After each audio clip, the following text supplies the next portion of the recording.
France, what a great place to be. Say you're an American like myself and you want to do all the good things you've heard about, like climb the Eiffel Tower, see the Arc de Triomphe, and eat some delicious bread.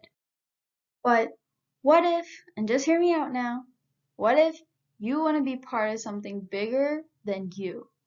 You want to get your feet in the water, experience France. Is this what you're looking for? And if that didn't convince you, then just take a look at this. Tell me that you would want to miss out on all this celebration. And these people here are here to celebrate football. Yes, it's not a protest. I know this is France, but they're here to celebrate the #1 sport of France. For my Americans out there, I'm talking about this football, not this one. Let's say you don't like parties or crowds, but you still want to make some friends while you're there, or just talk to some, random people. The answer, guys, it's still football. If you actually know something and you can talk about the sport that's loved by so many in France, it's a very convenient point of conversation. So if you happen to go to France and want to be a little less like a stereotypical tourist, and a little more like this, keep watching to learn some basics about football in France that even a football noob like me has learned. French football is organized in a tier system, where every year there are two teams that may get access to the league higher or lower than them.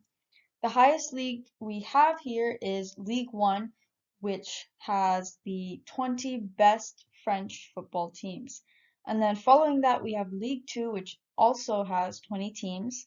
And then we have National, National 2, and National 3. Another thing to note is that there are no playoffs at the end of the season or anything.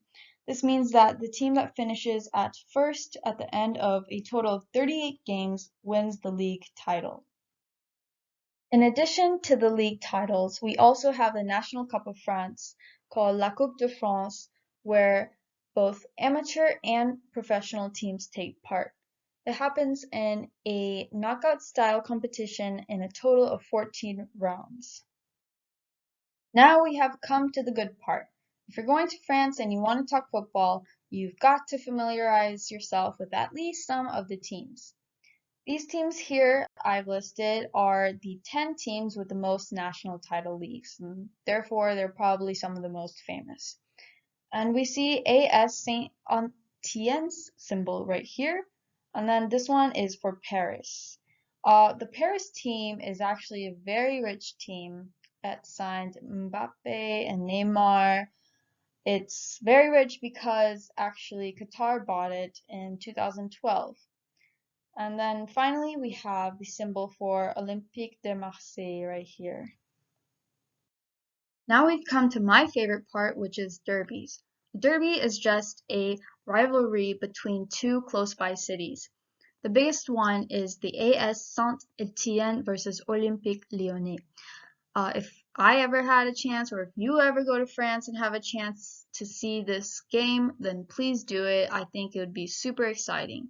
But also, there's other derbies such as Lille OSC versus RC Lens, FC Nancy versus FC Metz, Olympique de Marseille versus AS Monaco, FC Nantes versus Stade Rennais. Any of these derbies, I bet, will be super exciting to see, as the fans in the local towns are there to support their teams. Now, some of you I know have just been waiting for me to get to this part where we talk about the national French football team, Les Bleus. This is a team with a lot of history. Back in 2006, France played against Italy and lost pretty terribly, and they were said to have lost their mojo. But luckily, they seem to have gotten it back, and today France is a very successful team, which is in large part of their excellent training institutions and also just general public interest, as football is the #1 sport in France. Currently, France ranks second according to the FIFA rankings, and we must also talk about the national team's coach, Didier Deschamps, or he's also known as Dédé for short. He was actually among the 23 players that led France to victory back in 1998 in the World Cup. And after he retired as a player, he trained as a manager and eventually he worked his way up to become the head coach of the French team. And just look at him, he looks so happy here. You've made it. You're in the stands watching football in France. Or you're just studying and watching some games on your phone with French commentators. The only problem is you can't understand a thing because you don't speak French. So I'm here to help with Football en Français. Disclaimer, I'm not a native speaker, nor do I have a perfect French accent, but I'm better than nothing, so let's learn some basics. Feel free to pause as we go so that you can repeat after me. Goal, but. Offside, hors-jeu. Midfield, milieu. Striker, attaquant. Defender, défenseur. Captain, capitaine. Referee, arbitre. Penalty shootout, tir au but. Extra time, prolongation. Free kick, coup franc. Corner kick, corner.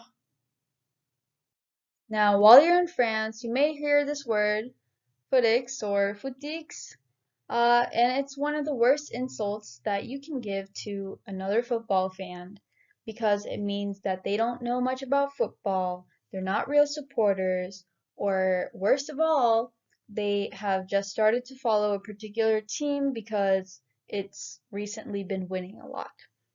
Now, some ways that you can avoid this term is be loyal to your team if you do decide to choose one, and maybe try memorizing some chants so that you can join in with the rest of the fans. Now, are you ready to celebrate on Les Champs-Élysées? I hope you are, because France likes to go all out with their celebrations, especially when they reach the final or they win the tournament like they did in 1998 and 2018.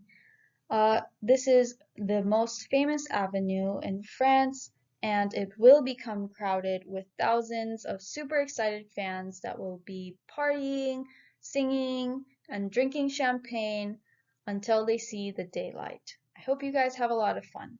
Thank you, and goodbye.